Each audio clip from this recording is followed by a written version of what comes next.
Well, for more on that story, our regional correspondent Sarah Morris joins us now. Sarah, thanks for being with us. What's the atmosphere like as the Portuguese are called to the polls? Are we seeing a good turnout so far?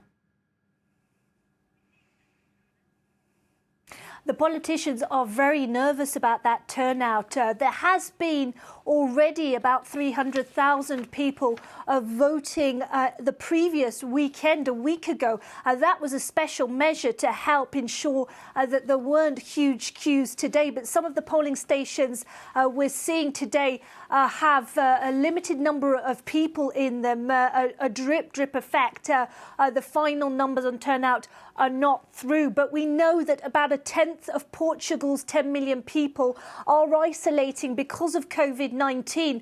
The country is recording record rates, and that may be making people very anxious about turning out to vote. We're seeing people taking their own pen. They are taking, in some cases, even their own gloves. They're being asked to wear masks and to keep that social distancing when they're in the voting booth.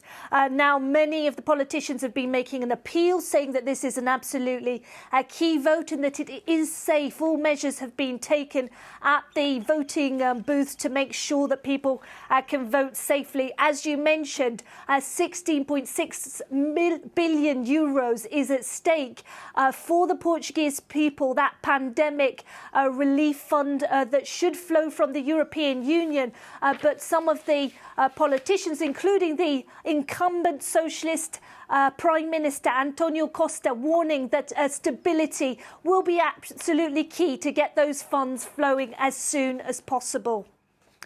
Now, given the fragmented nature of Portuguese politics right now, we're seeing an upsurge in interest for the far-right party, Chega. This is a relatively new phenomenon for Portugal. Where has the momentum come from?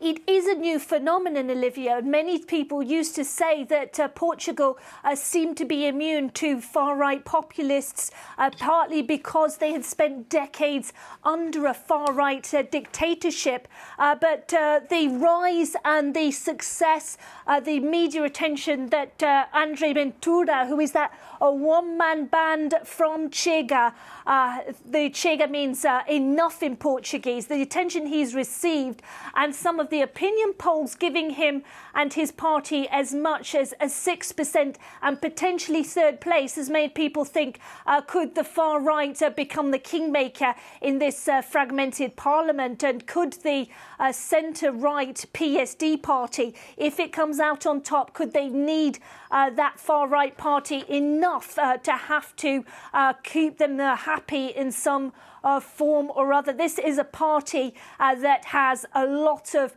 simplistic sounding promises, say many of the critics, to difficult problems. André Ventura has said, for instance, that he would chemically castrate paedophiles and rapists, that he would give life imprisonment to violent prisoners. He's also been targeting the very small Roma community in Portugal. He's been censured by the Anti-Racist Commission for some of his comments on social media.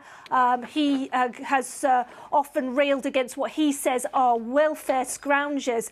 And so far, the centre-right candidate, Rui Rio, has said that he would not have him in his government, but Ventura hoping that he can get some kind of benefit from this election.